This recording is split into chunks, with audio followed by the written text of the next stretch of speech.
today on Sonoran Living Live.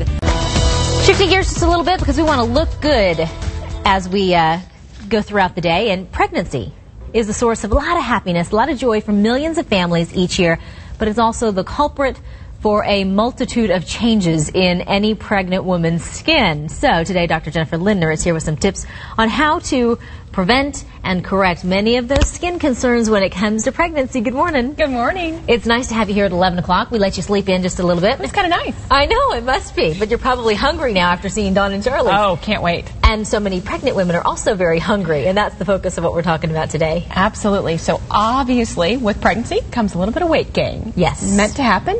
And also we take on a little bit more water, so that causes a little stretch in our skin. And there's all those hormonal fluctuations. And those things tend to change the skin quite a bit.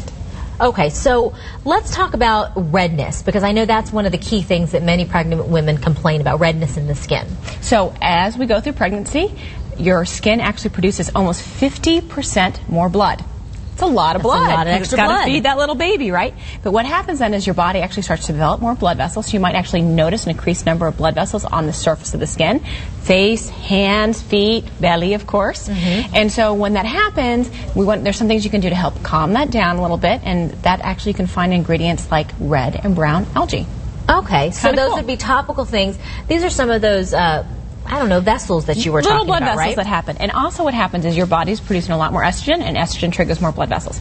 Now, you can't really do anything except for doing topicals during pregnancy, but afterwards you can actually do laser procedures, and those can actually make those blood vessels go away if they don't go away during lactation. Okay, so they may not go away. They may not go away. They're kind of often permanent. Yeah. Okay, all right. Well, are some women more prone to these conditions? I mean, I know you talk to any pregnant woman, she'll say, well, I got stretch marks. And another one will say, well, I didn't. I was lucky. Right. But the reality is 90% of women get some level of stretch mark. So you want to actually do things to help control the stretch marks, and that's really about moisturization. Make it more pliable for the skin to stretch. And so you want to do things like vitamin E, shea butter, cocoa butter to help those stretch marks stretch slowly.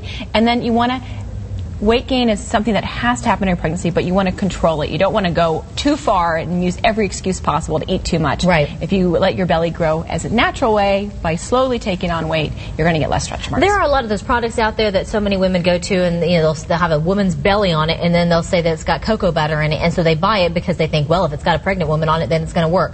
Would you recommend that, or something that's basically more... any product that has vitamin E, shea, or cocoa butter is going to be helpful. Or a good moisturizer of any sort is going to be beneficial. So you can use your favorite one. Okay.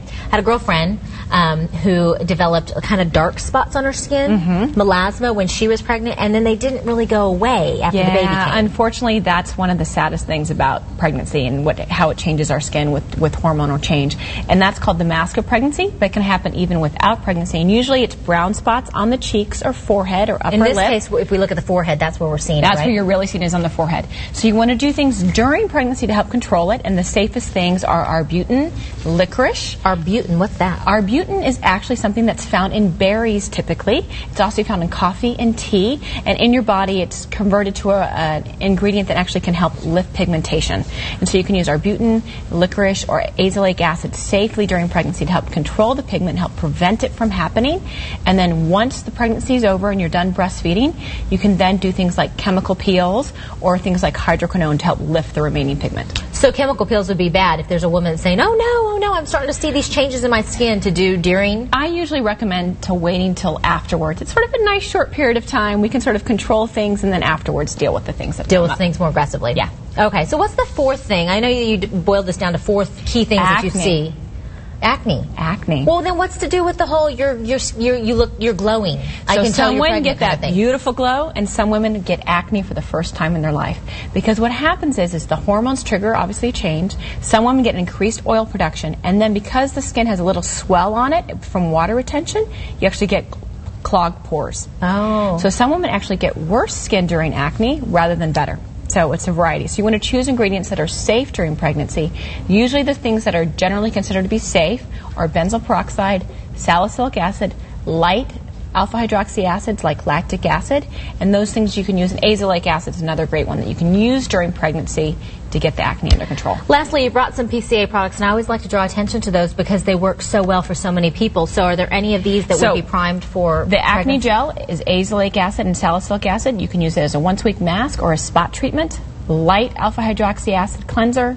And then the brightening therapy is my absolute favorite because it's nice and it helps to lift brown at the same time as being a pigment control ingredient. And so for the gals that have the melasma issues, so that would be perfect preventative on a daily basis. Okay, and that one was again called Brightening Therapy. Brightening Therapy with True Tone by PCA. If anybody has any questions about these, they can obviously give you a call, and I'm going to put your number up on the screen. Thank you very much for coming in. Very much. Here's the information to give a call over to Jennifer Linner. It's worth mentioning, too, she deals with clients that are, or patients that are not only pregnant, but if you are pregnant, she can certainly help you out, too. 480-946-7939. Coming up next, a big culinary event coming to the Valley. We have